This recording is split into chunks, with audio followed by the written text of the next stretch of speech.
suits are on the move. With the red Last year was kind of a, not last year, last week, so much to prove. there was a lot going on. And I don't know why, but I ended up going down to Centralia twice. Also went to a memorial service. My point is this. Originally, I knew I was going to have these little areas of time, 5 minutes here, 10 minutes there, 15 minutes there. And while I had those, when I had grandkids here too over the weekend. So, a lot going on, and I found these little time frames to be able to record this chapter. And this chapter is going to be about the next step. After you've recorded all of your music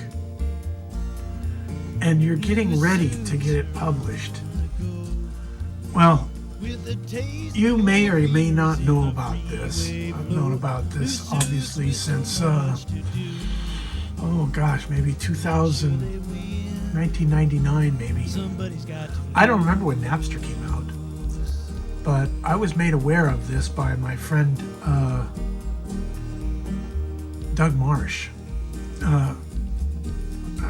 I worked with him over at the college, South Puget Sound Community College.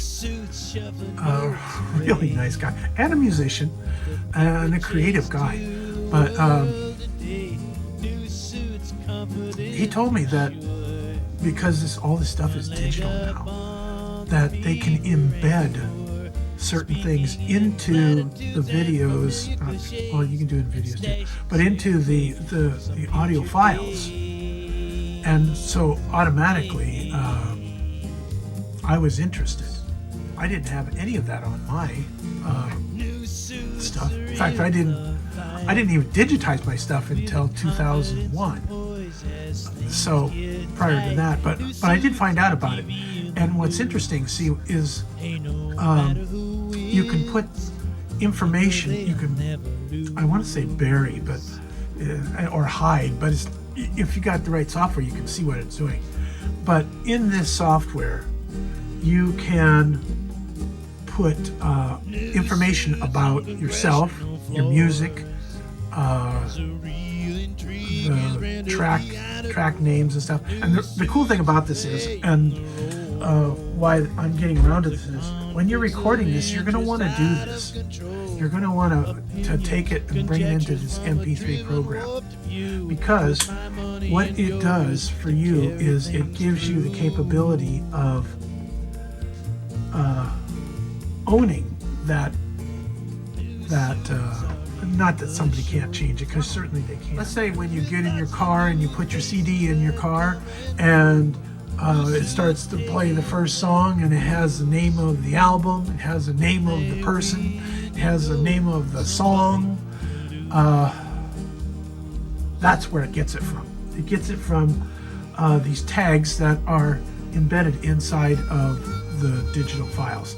That's what I was trying to say. Gosh, I really have a hard time spitting this out.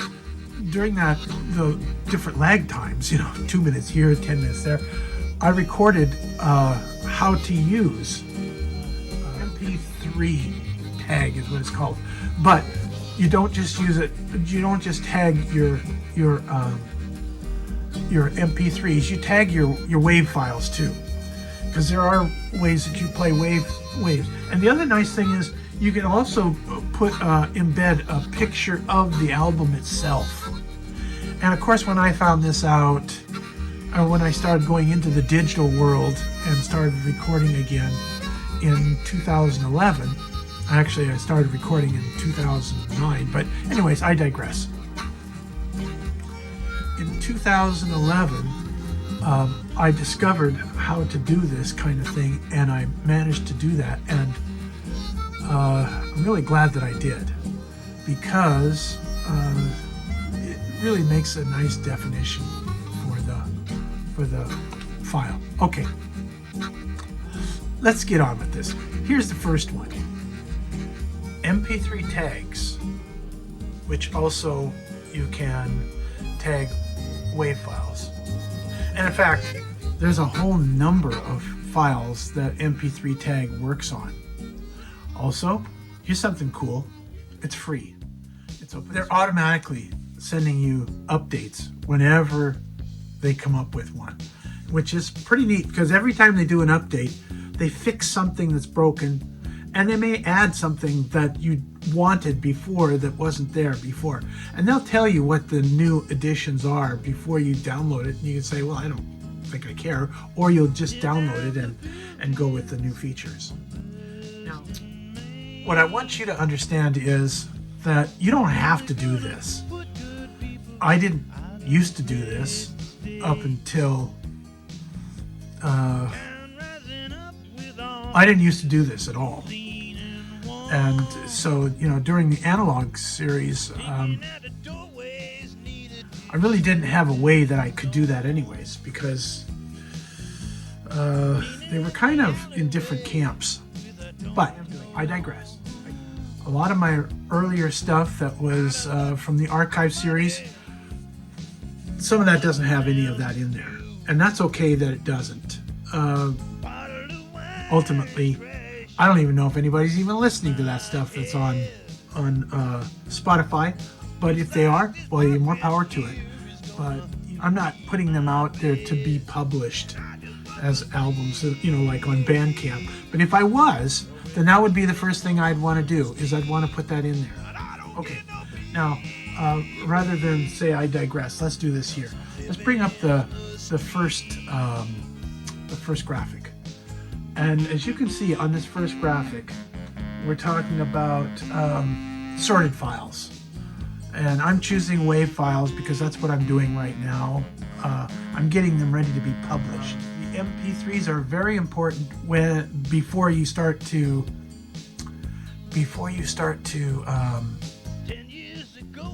burn your information. It's good to have that there first. But I digress. Too Worn Out to Live hasn't been published yet, so you're the first one to see that.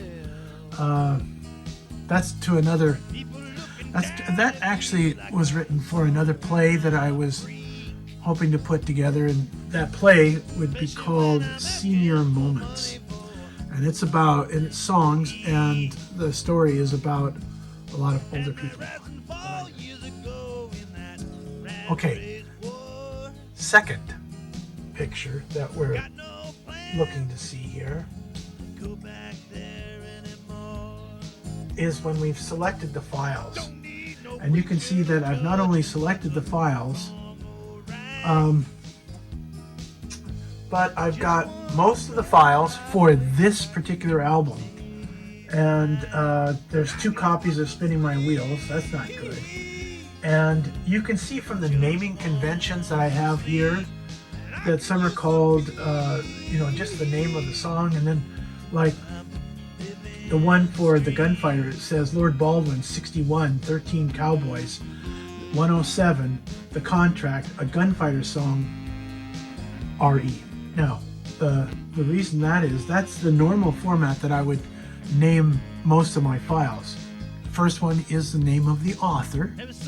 The second is the number of the album. The third is the name of the album. The fourth is the 107 is where it's placed. That means it's the 7th song on the album. And then you have the name of the song, which is The Contract, and in parentheses, a Gunfighter song. I should have had that say Saga. Okay, I'm going to want to do that with all of these. And we're going to move over from where we're looking at here and move over a little bit to the right. Okay, you can see I've got path. That's really unimportant, and that's not going to put that path into that, I don't think, because it's not really important. It's just telling MP3 tag where to get that file. And then we've got the tag. You can see it's got an ID number, and it tells you that's an RIFF ID number 3V2.3. I'm pretty sure that's the tag version that we're using here. And there is a newer one, but you know, they pop up at the most inopportune times, these little pop-ups, and you're in the middle of doing something, and it's like saying, I know you're in the middle of doing something, but wouldn't you like to just click out of this and download the new file and do it with all the new stuff? And sometimes I do, but sometimes I just think, you know, not right now. I'm happy with this. The title is more important than that file name. And the reason is because this title is what they're going to see when they put your CD in there and they see what the name of the song is. And then next to that you have track number, and as you can see, this is not sorted by track number. This is sorted by how I selected this.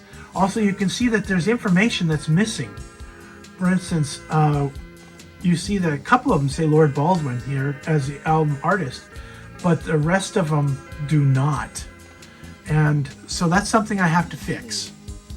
And so what I'll do, first off, is I'm going to take these numbers, the track numbers, and put them in the right order. And that will put this in the order that we're going to want it to be saved as.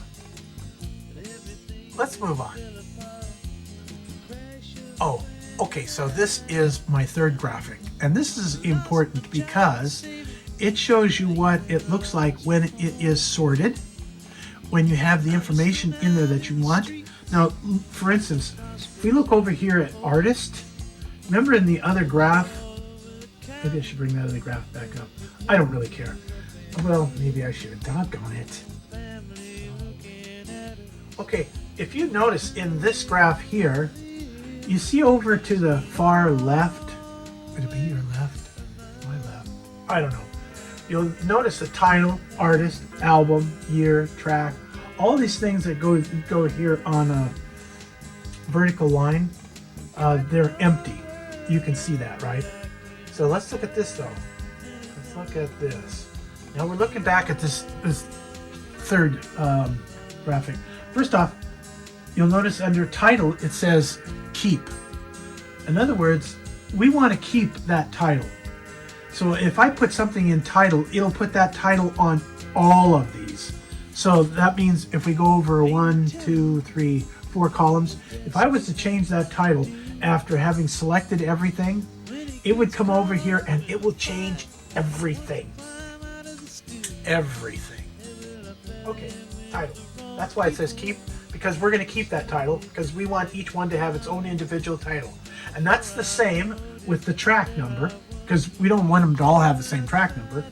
And that's the same as the disc number, because technically I've divided this into 4 different parts with 5 songs in each one. So the first 5, if I was to select them, it would say side 1. And then the second 5 would say side 2. Okay. One of the things that you need to know, I think, is that you don't have to go back out and do editing. You can edit right in this software. Like for instance, with the track number, I could come over there and click on 102 if it was selected, and I could change it to 103 or 121. And after I did that, then I could sort it and it would go at the very bottom. So that's a kind of a neat feature. You don't have to go out to fix this. I used to, seriously, if you can imagine, you see where it says track and it says keep. I didn't used to go over to the side here and change it. I used to go into each one, change it, and then you go up and save it. And then you come to the next one, change it, save it. Next one, change it, save it. Takes a lot of time. The other way, you just click on that 101, change it to the number you want it to be, and then go to the next one and click on it and change it. You know, when I say click on it, don't just highlight it. You click on it once, you click on it twice, and it selects it, and then you change it. Okay, so you can see as this stuff here is filled out, it fills it out going across at the same time. And one last thing. What do you see at the very bottom over here in that corner? Yeah, you see the name of the album cover, or not the name, but you actually see a physical representation of that album cover. And you know what? That gets burned into the the when you put that in there, it gets burned into the metadata is what they call it. It gets burned into the metadata, so it becomes part of that file, which is really cool. And here's something, I never knew why this worked in the past. I'm into old time radio because, you know, I'm 73, and when I was a kid, I spent a lot of time in my brother John's bedroom playing cards and listening to the radio. And yes, if there was a baseball game on, or if there was a football game on, not so much basketball back then, but because we're in the 50s, but they did have baseball games on the radio, and they did have football games on the radio, and he very much liked that.